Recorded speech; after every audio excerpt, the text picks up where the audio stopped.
नमस्कार, आज की ताजा खबर देख रहे हैं आप। मैं हूं आशीष त्रिपाठी आपके साथ और शुरुआत इस वक्त की बड़ी खबर से। भोपाल से बड़ी खबर आ रही है, जहां मध्य क्षेत्रीय परिषद की 24वीं बैठक आज होनी है, जिसमें केंद्रीय गृह मंत्री अमित शाह इस बैठक की अध्यक्षता करेंगे। मुख्यमंत्री शिवराज सिंह चौहान बैठक में शामिल होंगे और उत्तराखंड में ये बड़ी बैठक होने वाली है। मध्य क्षेत्रीय परिषद के गठन के बाद अब ये 24वीं बैठक है, जिसमें मध्य भारत के मध्य प्रदेश राज्य के मुख्यमंत्री शिवराज सिंह चौहान भी शामिल होंगे और आज 24वीं बैठक होगी।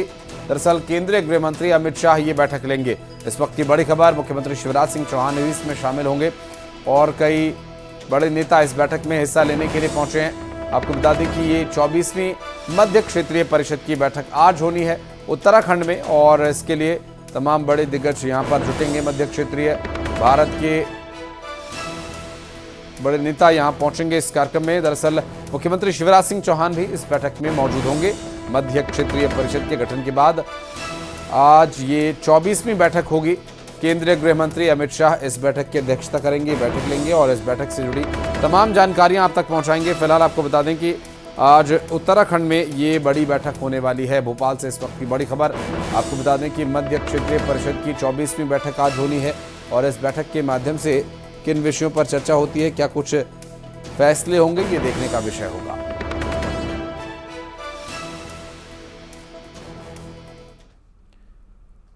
और भोपाल से एक और बड़ी खबर आपको बता दें, बीजेपी की आज एक बड़ी बैठक होनी है। मुख्यमंत्री शिवराज सिंह चौहान, प्रदेश अध्यक्ष वीडी शर्मा भी इसमें शामिल होंगे। भूपेंद्र यादव, अश्विनी वैष्णव, नरेंद्र सिंह तोमर इसमें शामिल होंगे। चुनाव किस तरह से लड़े जाएंगे, क्या रणनीति इसकी होगी, इस पर बातचीत होगी। आपको बता दें कि इस बैठक में भारतीय जनता पार्टी के फ्रंटलाइन लीडरशिप मध्य प्रदेश की मौजूद रहेगी। मुख्यमंत्री शिवराज सिंह चौहान, वीडी शर्मा, उपेंद्र यादव, उनके साथ साथ नरेंद्र सिंह तोमर सरीखे नेता इस बैठक में मौजूद रहेंगे। आगामी विधानसभा चुनाव को देखते हुए ये बैठक काफी महत्वपूर्ण मानी जा रही है, चूंकि चुनाव पर रणनीति बनाई जानी है और ऐसे में आज की ये बैठक बेहद अहम रहेगी। भारतीय जनता पार्टी के प्रदेश कार्यालय में ये बैठक बुलाई गई है और इससे जुड़ी हर डिटेल हम आप तक पहुंचाते रहेंगे। और क्या बड़े फैसले आज पार्टी लेने वाली है, उसके बाद क्या कुछ मीडिया के सामने इनका जिक्र होगा, इसके बारे में भी डिटेल्स आप तक पहुंचाएंगे। और इधर कांग्रेस पार्टी ने भी चुनावी तैयारियां और तेज कर दी हैं। दिल्ली में आज सीईसी की बैठक होनी है, जिसमें उम्मीदवारों के नाम पर मुहर लग सकती है। आपको बता दें कि बताया यह जा रहा है कि स्क्रीनिंग कमेटी की बैठक के बाद सेंट्रल इलेक्शन कमेटी की बैठक होगी, जिसमें पहली लिस्ट पर चर्चा होगी। 150 प्रत्याशियों के नाम पहली लिस्ट में शामिल हो सकते हैं। सीईसी की बैठक में मल्लिकार्जुन खड़गे, सोनिया गांधी, राहुल गांधी, मुकुल वासनिक और केसी वेणुगोपाल सरीखे नेता शामिल होंगे। और कांग्रेस की सेंट्रल इलेक्शन कमेटी जो है आज 150 प्रत्याशियों के नाम तय कर सकती है, ऐसा दावा किया जा रहा है सूत्रों के द्वारा। सेंट्रल इलेक्शन कमेटी की इस बैठक में कांग्रेस पार्टी के बड़े नेता मौजूद रहेंगे और इस बैठक के बारे में डिटेल्स हम आप तक आगे भी पहुंचाते रहेंगे। आपको बता दें कि इस बैठक में अध्यक्ष मल्लिकार्जुन खड़गे, सोनिया गांधी, राहुल गांधी, मुकुल वासनिक, केसी वेणुगोपाल शामिल होंगे। क्योंकि लगभग 150 कैंडिडेट्स का नाम तय कर उसकी घोषणा की जा सकती है, ऐसा दावा किया जा रहा है। दिल्ली में होने वाली इस बैठक से जुड़ी हर जानकारी हम आप तक पहुंचाएंगे। कांग्रेस के उम्मीदवार 150 की जो सूची आएगी, क्या जो दावा है क्या वो सही साबित होगा। 150 नामों की सूची पर चर्चा होने के बाद कांग्रेस पार्टी इसे कितने चरण में जारी करती है, क्या एक ही बार में सभी कैंडिडेट्स की लिस्ट आएगी या फिर 2 से 3 बार में इस लिस्ट को घोषित किया जाएगा, ये देखने का विषय रहेगा। चूंकि सीईसी की बैठक आज होनी है और आज लगभग तय होंगे 150 कैंडिडेट्स के नाम।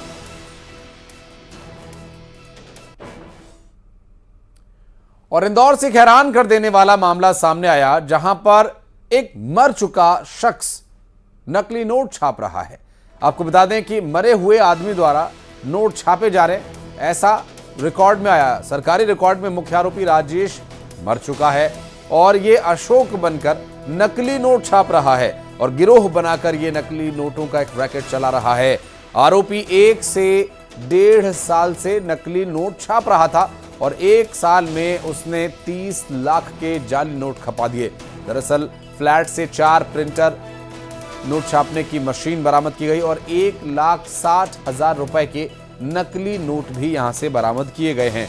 5 आरोपियों को गिरफ्तार किया गया, जिसमें एक मुख्य आरोपी अभी फरार बताया जा रहा है। मुख्य आरोपी का नाम राजेश बिरपते बताया जा रहा है। मुख्य आरोपी मूलतः बैतूल का रहने वाला है।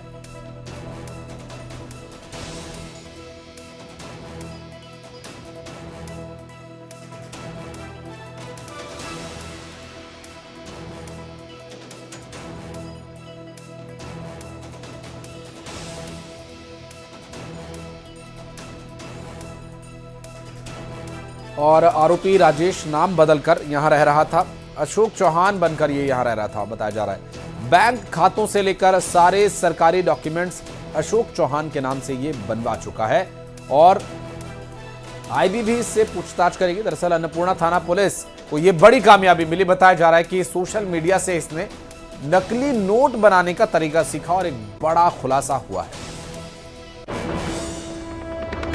अन्नपूर्णा थाना क्षेत्र में कल दिनांक को एक सूचना प्राप्त हुई थी कि कुछ व्यक्ति नकली नोट चला रहे हैं मार्केट में और उनके द्वारा काफ़ी सारे नकली नोट बनाए जा रहे हैं। तो इस सूचना की तस्दीक में अन्नपूर्णा पुलिस को एक टीम गठित करी गई और लगाया गया, जिस पर से एक व्यक्ति के बारे में पता चला। उस व्यक्ति को घेराबंदी करके पकड़ा गया, उससे पूछताछ करी गई। पूछताछ करने पर उसने अपने कुछ दोस्तों के बारे में बताया, जिनकी मदद से ट्रेस करते करते हम एक फ्लैट पर पहुँचे। उस फ्लैट पर हमने देखा कि लगभग 3 से 4 प्रिंटर, कुछ बड़े और कुछ छोटे, वहाँ पर इंस्टॉल्ड थे और उसमें लगातार जो करेंसी हैं अपनी इंडियन करेंसी, उसके fake Indian currency notes print किए जा रहे थे, 500 रुपीज़ के नोट्स। तो उससे पूछने पर कि ये किस प्रकार से कार्रवाई कर रहा है, तो उसके द्वारा ये बताया गया कि ये फेक इंडियन करेंसी नोट्स लगभग 1 से 1.5 साल से वो बना रहा है और उसको कई डिस्ट्रीब्यूटर्स के माध्यम से पब्लिक में सप्लाई भी किया है। उसके पास से हमें 4 प्रिंटर्स मिले हैं और नकली नोट्स बनाने के लिए जो पेपर इस्तेमाल होता है, लगभग 50 लाख रुपए तक के नोट्स बनाने के लिए का पेपर मिला है। लगभग 1,60,000 रुपए के बने हुए नोट्स मिले हैं। जो नोट में थ्रेड लगता है वो, लेटेंट इमेज लगाने के लिए जो इक्विपमेंट्स होते हैं वो, यहाँ तक कि नोट को चेक करने के लिए जो मशीन्स होती हैं बैंक्स में, वो वाली मशीन भी उसके पास मिली है, जिसके माध्यम से ये नोट को चेक करता था बनाने के बाद में कि ये पास होगा कि नहीं होगा। इस प्रकार से उसके पास से सारा सामान बरामद किया गया है। इसके अलावा जो इसका डिस्ट्रीब्यूटर नेटवर्क है और जो लोग इसके नोट्स को इस्तेमाल कर रहे थे, ऐसे कुल मिला के हमने 6 आरोपी चिन्हित किए हैं, जिसमें से 5 आरोपियों की गिरफ्तारी की जा चुकी है। एक आरोपी अभी भी फरार है, जिसकी गिरफ्तारी होना शेष है। और अगली खबर निवाड़ी से, जहां एक महिला को फर्जी सीआईडी अधिकारी बनकर 1,60,000 रुपए ठग लिए गए। दरअसल ठगों ने पहले महिला से जबरदस्ती दोस्ती की और गिफ्ट के नाम पर एक पार्सल भेज दिया। जैसे ही महिला के पास पार्सल पहुंचा, तत्काल उसके पास एक फर्जी सीआईडी अधिकारी पहुंचा और बोला कि इसमें ड्रग्स है, तुम ड्रग्स का धंधा करती हो।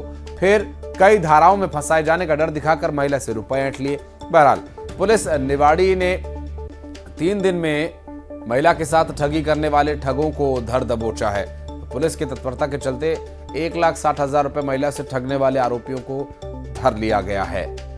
दरअसल पहले महिला से दोस्ती करने के बाद उसे कोई गिफ्ट पार्सल भेजा गया और फिर नकली अधिकारी बनकर छापा मारकर कई अलग अलग गंभीर धाराओं में फंसाए जाने का डर दिखाकर 1,60,000 रुपए उससे ठग लिए गए थे।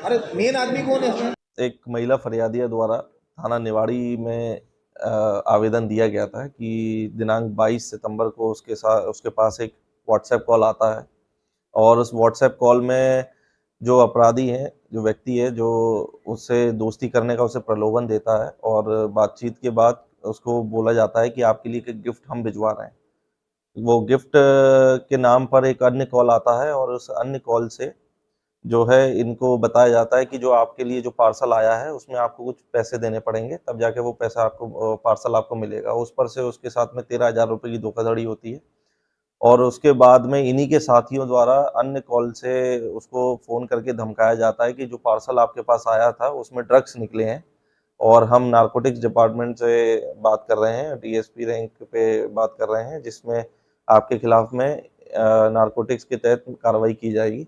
अगर आप इसमें बचना चाहते हैं तो हमारे अकाउंट में पैसे डालें।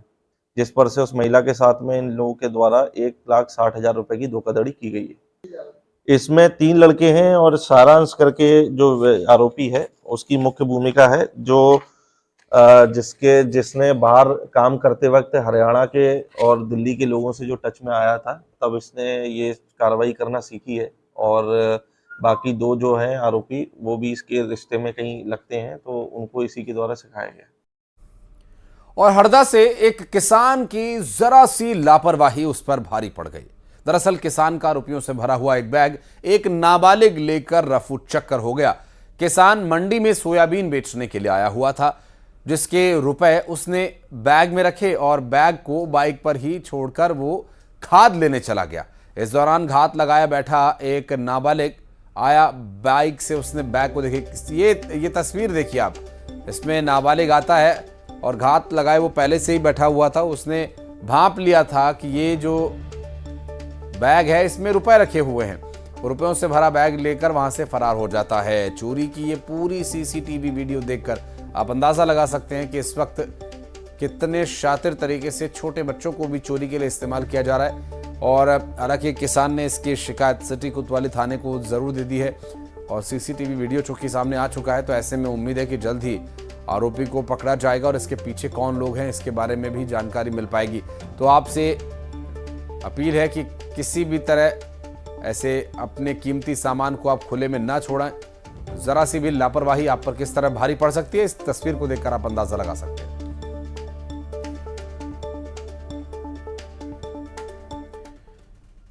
और बढ़ते आगे, एशियन गेम्स में भारत का शानदार प्रदर्शन और एशियन गेम्स में महिला कबड्डी टीम को गोल्ड मेडल मिला है।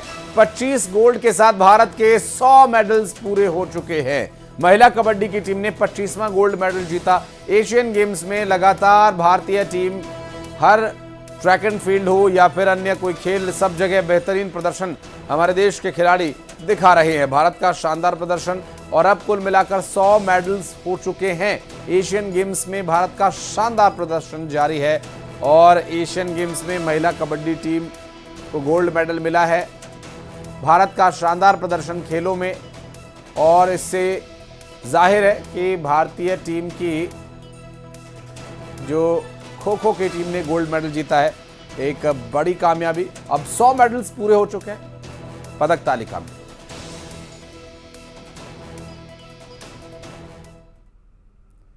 और न्यूज 18 की खास कार्यक्रम चुनावी चुस्की में मतदाताओं ने बेबाक अंदाज में अपनी बात रखते हुए कहा कि इस बार चुनाव मुद्दों पर होगा, पार्टी नहीं बेहतर कैंडिडेट देखकर ही मतदान करेंगे। लोगों की राय है कि धर्म की राजनीति से हटकर इस बार वोटिंग होगी। और आइए जानते हैं रतलाम की जनता क्या कुछ सोचती है।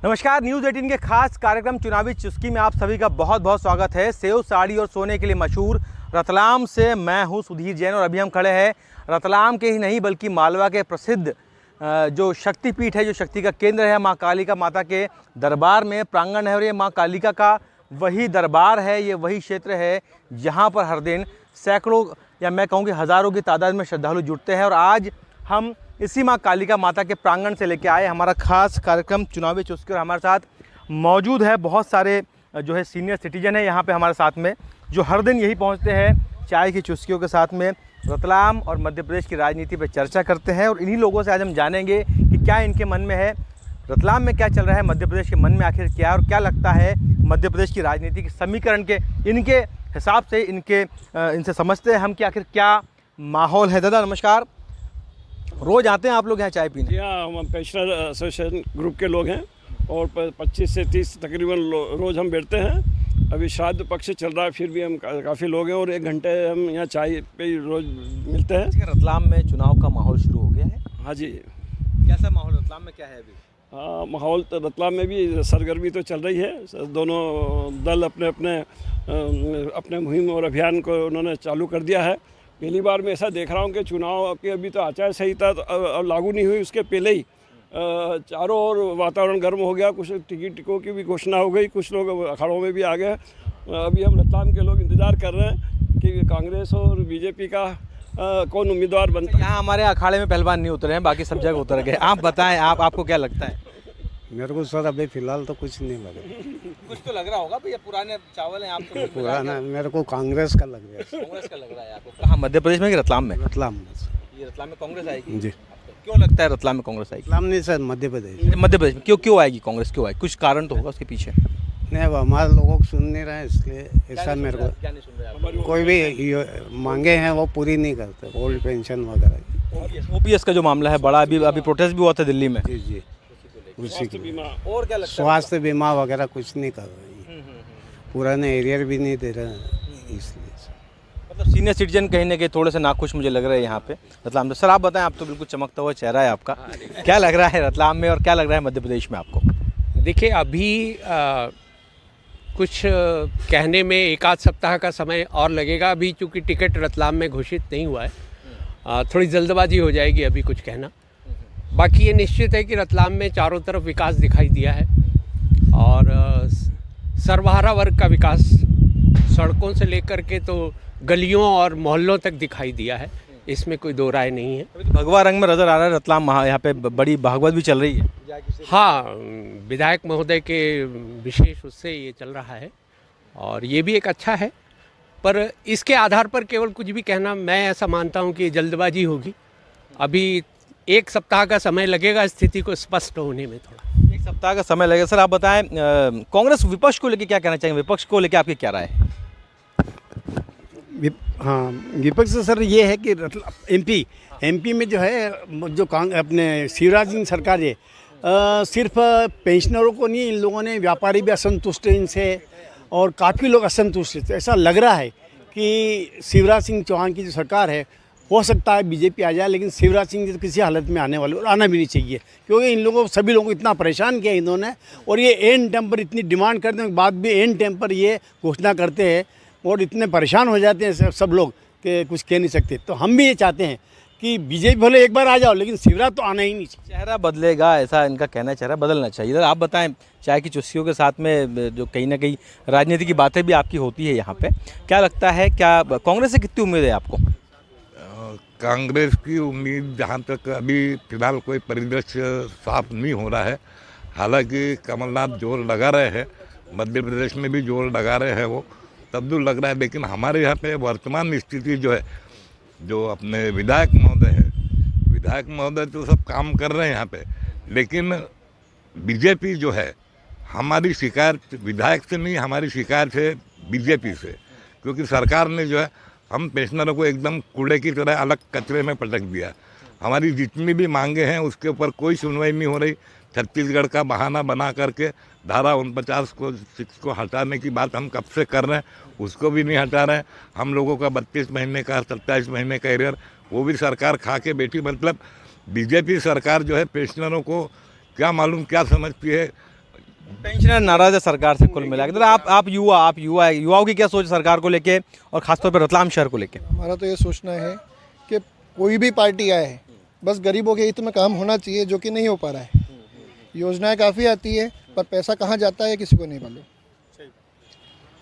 काम हुए यहाँ काम होते हैं, कुछ होते हैं, पर जहाँ 1 रुपया वहाँ से आता है, अगर 25 पैसे काम हो गया तो उससे क्या निराकरण निकला? कोई करप्शन को लेके दिक्कत है। सर आप बताएं, आप तो सरकारी एम्प्लॉय रह चुके, पर सरकारी जो कर्मचारी उनका रुख किस और है?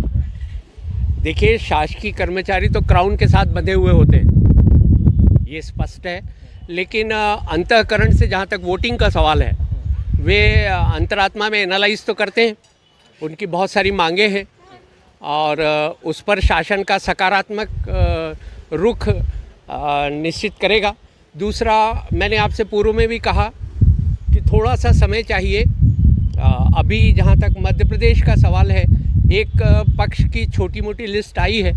उम्मीदवारों को कंपैरेटिवली देखने के बाद व्यक्ति का निर्णय काफ़ी कुछ प्रभावित होता है। जहाँ तक रतलाम के संदर्भ में है, मैंने आपको पूर्व में भी बताया कि विकास दिखाई दे रहा है। बड़े बड़े छत्र उतार दिए चुनाव में कांग्रेस ने, भाजपा ने इस बार। नरेंद्र सिंह तोमर है, फग्गन सिंह कुलस्ते है, कैलाश विजयवर्गीय, कितना प्रभाव होगा? प्रभाव तो होगा कि ये लोग जो हैं प्रभावी लोग हैं और इन्होंने कुछ काम भी किया है, तो कुछ काम मतलब बात तो बनेगी, लेकिन ऐसा कोई ज़रूरी नहीं, क्योंकि माहौल कुछ अपोजिटिव जा रहा है, लोग असंतुष्ट है बीजेपी से, तो इसलिए इनका कोई खास फर्क पड़ना नहीं है। चेहरे बड़े हैं लेकिन काम बड़ा होना चाहिए। अच्छा, क्या लगता है आपको, पार्टी बड़ा कि कैंडिडेट बड़ा? क्या लगता है आपको? रतलाम में तो हमारा कैंडिडेट जो कश्यप जी हैं काफ़ी वज़नदार है और उनका कद काफ़ी बड़ा है, तो निश्चित रूप से यहाँ तो हम कह सकते हैं कि ये अपनी विधायक अपनी सीट निकाल लेंगे, क्योंकि उन्होंने विकास का कार्य तो किया है। और ये चूँकि शौकिया राजनीति में आए हैं, ये कोई करप्शन वगैरह और इन चीज़ों में सब और गलत बातों को ये प्रोत्साहन भी नहीं देते हैं, तो इनकी छवि रतलाम में अच्छी है। आज के टाइम की जो पॉपुलेशन है, पॉपुलेशन में सबसे ज़्यादा बड़ा हिस्सा जो है युवाओं का है। अगर युवा बढ़ेगा तो देश बढ़ेगा, युवा बढ़ेगा तो देश बढ़ेगा। कुल मिला के कहना है रतलाम के युवाओं का। और बहुत सारे जो सीनियर सिटीजन हैं जो यहाँ पे हर दिन चाय के साथ चुस्की लेते हुए यहाँ पे जो है रतलाम की और मध्य प्रदेश की राजनीति पे चर्चा करते हैं, उनसे हमने चर्चा करी। तो बने रहिए हमारे साथ न्यूज़ 18 मध्य प्रदेश छत्तीसगढ़ पर। और कल और इसके बाद फिर होगी आपसे मुलाकात किसी और चौराहे पे, किसी और नुक्कड़ पे।